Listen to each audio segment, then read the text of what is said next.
The World Fair always kicked off the official social season, culminating in the matching ceremony. But the sea communities never waited for the official start to initiate their fun. With their moderate year-round temperature and growing season, each harvest gave them an excuse to eat plentifully, drink excessively, and love openly.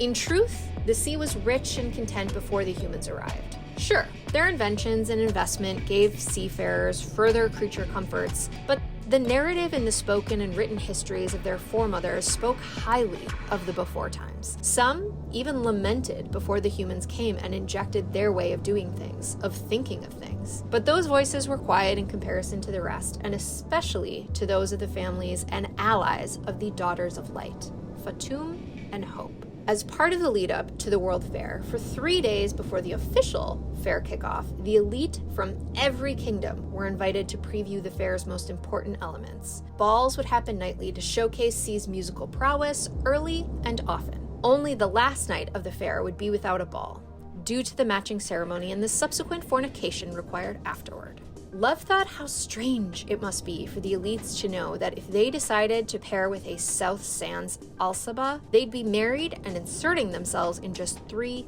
weeks' time. Love couldn't imagine.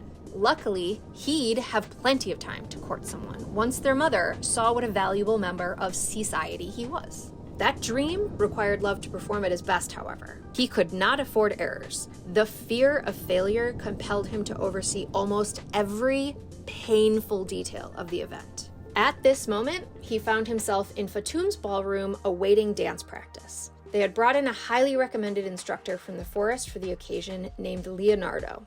Love found him bossy, arrogant, obnoxious, very un-sea-like. Love worried how Princess Fatum the 23rd would find Leonardo and wanted to ensure his warnings to the instructor to treat 23 with the utmost respect were executed to perfection. Fatum the 23rd entered in her rejected blue ball gown, the one her mother worried would clash with Love's weeds. Everything in the ballroom, outside of those weeds, was as it would be for the welcome ball. 23 stared up, studying the chandeliers, woven with greens and bursting with blooming small pink flowers. "What do you think?" Love asked, sidling alongside her. "Will they keep?" "Let's hope your mother asks the same." 23 squinted her eyes, studying them further. "They can't be fake. Bees are pollinating them. If you and the bees believe, who am I to correct you?" "Are they fake?" "Yes, Princess. But very compelling fakes, no? When everything must be perfect, why chance nature getting in the way?" With a shrug and a few approving nods, she said, "I suppose I like the idea of a few imperfections." Turning to look Love in his eyes, she concluded, "Flaws make a thing more beautiful." "I've disappointed you, Princess." "No, you've no doubt made my mother very happy, and that makes my life easier. I can live with 2 perfect chandelier ornamentation more than my mother can tolerate a wilting petal." Love's relieved sigh was interrupted by the squeak of wheels on the chair Bradford came rolling in on.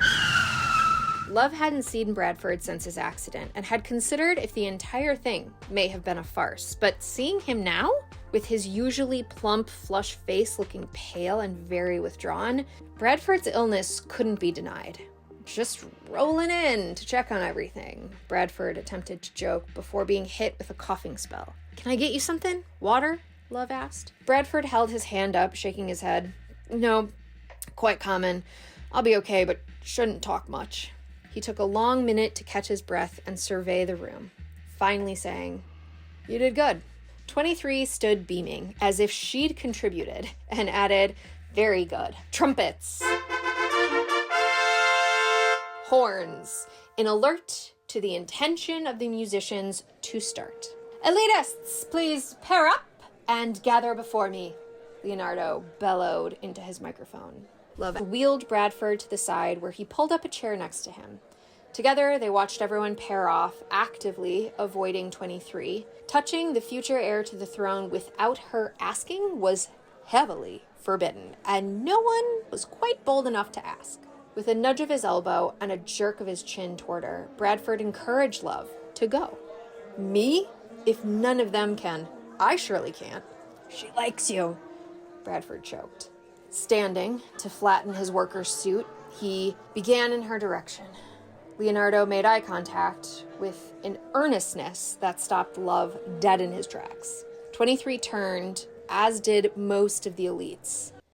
And Princess, obviously you will be with me until someone suitable asks for your hand, Leonardo said. The elitists, with shaming glances, snickered softly in Love's direction before returning to their partners. Love turned to glare at Bradford, who, in a coughing fit of laughter, looked extremely distressed. Despite his fury, Love returned to Bradford's side and wheeled him to the refreshment station.